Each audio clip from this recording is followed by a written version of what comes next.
All right, let me grab a quick phone call here. That's good. I was gonna go to number 4, whether you told me to go there or not. So there's a Patrick in Cleveland. Hello, sir. You're up first today, and it's really great to have you with us. Hi.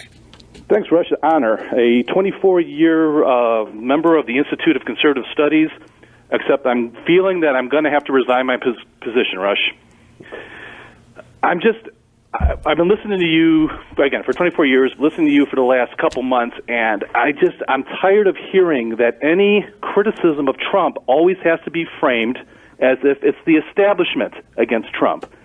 There are plenty of us out here who are true conservatives who are not buying the Trump bandwagon, and we're getting tired of being lumped into the establishment. What have you said for the last 10 or 15 years about people in this country not knowing what a conservative is because we haven't had a true conservative running since maybe Reagan? Okay? Well, exactly. They haven't even had a chance to vote for a genuine conservative. Exactly. So here we go. We're coming out of 7 years of Obama socialism, and we have a golden opportunity to showcase what a true conservative would be in contrast to that.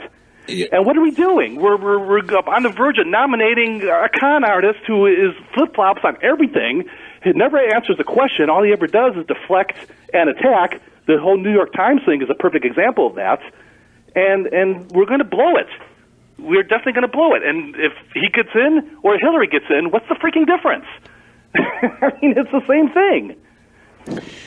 Well, now that happens to be an excellent question. But before I answer that, I need to tell you that I am not lumping you or me, mainstream conservatives, you say you oppose Trump, with the establishment. I'm reacting to the news of the day. I'm just, look at this as the nightly news at noon. Well, I understand that. The news of the day is the establishment is going bonkers, even more so than ever. I'm just trying to explain it. And I've got, we went back and actually checked my website for all the attempts that I have made in the last number of years, starting back 2010, to explain to the establishment why something like this was going to happen.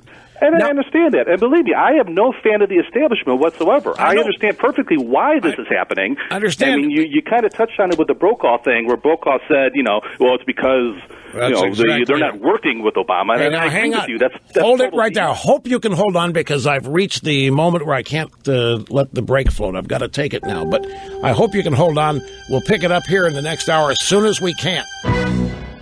Okay, Patrick is going to hold on, and we're going to bust the programming format. We're going to resume the call with him right when the next hour monologue segment begins. There are a lot of people, a lot of reactions, and you know what? I have my reactions to you people too. I mean, I'm not just sitting here. You're not the only ones out there getting mad. You think I don't get mad at you? Well, I mean, I'm not supposed to, but sometimes I do. I'm just wait and see what I mean. And welcome back, folks. You're right here at the Limbaugh Institute for Advanced Conservative Studies, and nobody's leaving. Nobody's getting kicked out. And nobody's leaving on their own. There's no reason to. Great to have you back. Telephone number is 800-282-2882. The email address, lrushbo@eibnet.com. Did Patrick hold on? All right, good. We go back to Patrick in Cleveland. If you're just joining us, the first hour of the program, I recapped with some additions, things I've not mentioned before theoretically, to explain the Trump phenomenon. But more than that, to explain how the establishment doesn't get it. They don't understand what's hit them. They're way off base. They're not even close to understanding it, and as such, they're never going to be able to figure it out, and how this is not a phase, it's not a temporary tantrum. It represents something that's very real and has actually been building for decades. And Patrick here is a multiple-year, 20-plus year listener to the program who called and said he doesn't like being lumped in with the establishment for reasons of disliking Trump. He dislikes Trump for different reasons. He doesn't like being lumped in with the establishment. And he's basically a full-fledged conservative and thinks the solution to these problems we have is conservatism and not Trump, that Trump is an absolute disaster. And I'm just going to assume you think Correct. Feel free to, don't misunderstand the tone of my voice. Feel free to tell me that I'm wrong about this, but I'm guessing that because of the way I explained this in the first hour, you think I've thrown in with the Trumpists. I'm not necessarily thrown in, but it seems to me over the last couple months that you give him a pass on stuff that you would never give a pass to anybody else. Do you know what? You don't even know what happened to me yesterday. The Trumpists want to burn me at the stake after yesterday's program. The Trumpists, the alt-right, whatever you want to call them. I mean, they were ready to bury me yesterday and last night over what happened on this program yesterday. Understand, but well then, here's the problem. This is what happens when you don't endorse anybody. You end up. It would be worse if I did, but by not endorsing anybody, everybody holds out hope, and it's really tense out there right now. And I understand that clear as a bell. Let me ask you. Let me go at this way, Patrick. Okay. Let's deal with the reality of something here. There is. Do you agree with my analysis of the sentiment out there with the people angry at Washington and so forth? Do you agree? Oh, sure, definitely, and I consider myself one of them. Okay, here's the question. All right, well, then how come it is? Explain to me, and I know it's a question coming at you pretty quickly. You may really want some more time to think about it, but where did conservatives not capture this sentiment? Why was it? Why was it left open for somebody that has never been in politics before to come in here and to totally captivate this segment of the population, which by and large ought to be with us 100%? Are you referring to normal conservatives who are buying the Trump line? I'm talking about everybody ticked off at Washington. We are the answer. Well, we are the answer to what's wrong with. You're right that the reason we're ticked off at Washington is because we've had 2 out of the 3 landslide elections, and we sent majorities to both Congress, both parts of the Congress, and they did absolutely nothing. They failed in their promise to take care of to halt Obama, and I can understand that's where the anger comes from.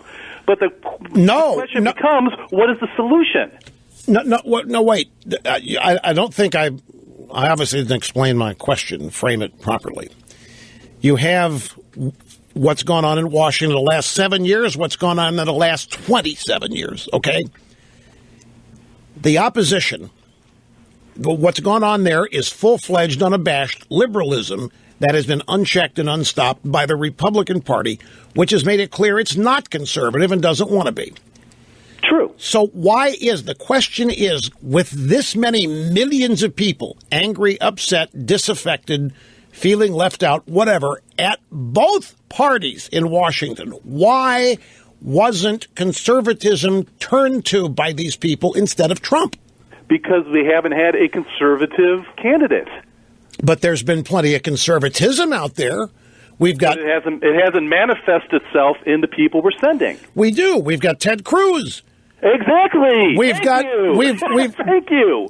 Okay, we've got Ted Cruz, but before that, we've had other candidates that have run, and then some of them sought the Republican presidential primary, didn't get very far. But I know your point that we haven't really had a legitimate conservative candidate. Why is that?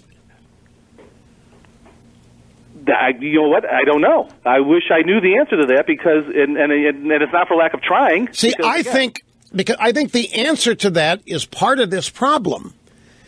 The only stated, now follow me on this before you react, the only stated opposition to Obama and Obamaism and the Democrat Party has come from us. True. From conservatism, from conservatives, here on this program, other talk radio, blogs, wherever. The conservative movement has a lot of moving parts. It has candidates. It has think tanks. It has media. Many of these people have been asking these Americans to support them with donations, contributions.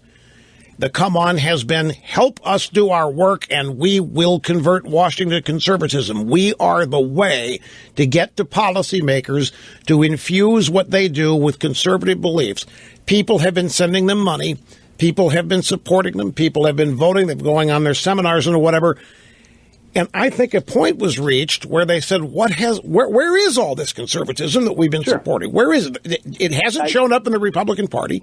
I understand that. I mean, and we feel betrayed because we sent them to Washington to do a job and they didn't do it. The point I'm trying to make is that anger focused on the part that, the job's not being done.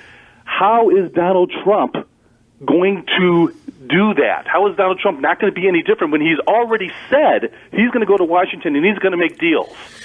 Okay, I can negotiate with Harry Reid. I can negotiate with Nancy Pelosi. If we wanted somebody to negotiate and get along, we would have elected Democrats. I think I heard somebody say that one time. Wait.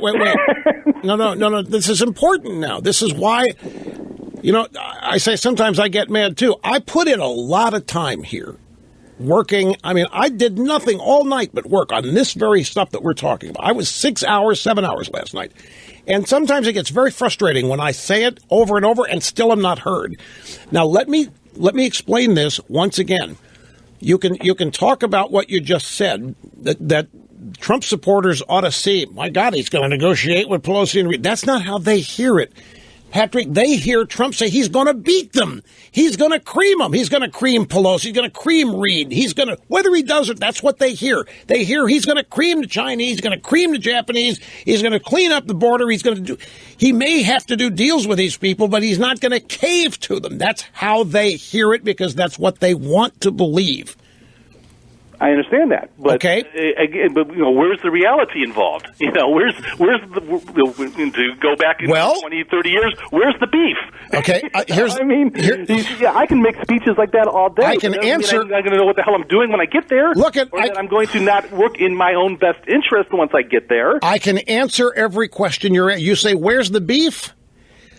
Again, what are we talking about, Patrick? We're talking about why people are supporting Trump and not Cruz when we boil this down, are we not? Why are people supporting Trump and not another conservative, aren't we? So those are the people we're talking about.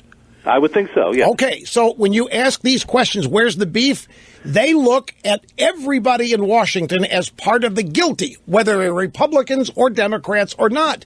They see Ted Cruz versus Hillary Clinton as no different than Marco Rubio versus Hillary Clinton or Mitt Romney versus Hillary Clinton because Cruz... Well, if that's the case, then I guess we could agree that low-information voters don't just exist on the left. Because anybody who's going to lump Cruz in with those other people are not paying attention. Well, they think they are. But it's the reason that can happen.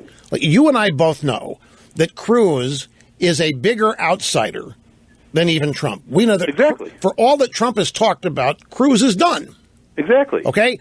But yet, Cruz happened to have the misfortune of getting elected. He is a senator. He is in Washington. He is seen by these people as part of the quote-unquote ruling class or establishment that has routinely sold them out, talked big, sounded great, but when it got down to brass tacks, they caved. It's totally unfair. But and by the way, this is not my theory. I read that. I talked about all the stuff I did last night. I can't remember. It was either Angela Codevilla or Charles Murray who made that observation. Because Codevilla, for example, is really worried. Angela Codevilla, who wrote the original piece on the ruling class, country class that we highlighted here in the American Spectator, his main concern is that we're just trading an Obama for a Trump. I agree. One authoritarian for another. And right. I mean, I see no difference between Hope and Change and Make America Great Again because neither of them are saying anything. Well, yeah, but they do say a lot to they allow the supporter to define it him or herself. Well, sure, but in the same. But my point is, we made fun of the Hope and Changer people for the last 8 years, and all we're doing is replacing it with just another empty slogan. Well, but I would argue that Hope and Change is nebulous. Make America Great. That's pretty simple. That's not very ambiguous. Making America Great. Make America isn't great anymore. It's not great. It's not what it used to be. It's undergoing a major transformation. Well, sure, yeah, I understand that. Make America Great has a substantive, real meaning to it. Anyway, I hope. Codevilla's point is that he worries that you don't fix the mess that we're in now by electing somebody who may be better at doing exactly what Obama does than Obama is. An authoritarian versus an authoritarian. That's his fear. He's in your school. That what we really need here is some just solid, straight down the middle, good old-fashioned conservatism is the only stopgap and cure for this. I agree. There are opinions on this all over the place, and I amalgamate them here and share them with everybody. Sometimes it's assumed they're my own if I don't quote what I'm reading every other sentence from somebody. But I think the real question here is you've got this number of disaffected people. It seems to be pretty big. And speaking to you as a conservative, I'm frustrated too. How did we miss them? Why in the world do they not trust us? How many times have you heard me lament that we have done a lousy job in ideological education? You all, I am more frustrated than you are, but probably I can't complain about it. You know, it's uncool. Like you should have seen Snerdley at the end of the previous hour when I said, you know, I'm mad at you people. You can't say that. You can't say you're supposed to take it, but you can't give it. I understand that. But do you realize if the people of this country just understood what liberalism is? Let's go through the things that I just mentioned. Look at how the ruling class, let's change that to liberals, because that's what the hell it is. The liberals have destroyed a college education. They've turned it into a step up to an anchor around your neck. The liberals have given us the financial crisis. The liberals gave us the bailouts. The liberals gave us all of these things that have destroyed the economy while they promised it would rejuvenate the economy. Liberalism is why the culture is rotting in the midst of a transformation. But the Republican Party won't say that. The Republican Party won't even blame it on the Democrats. The Republican Party won't even acknowledge any of that's happening. But we know that it is, and so do people who are ready to abandon the entire political class for an outsider because they think the entire political class is totally corrupted. Well, it is. But it is liberalism that's corrupted it.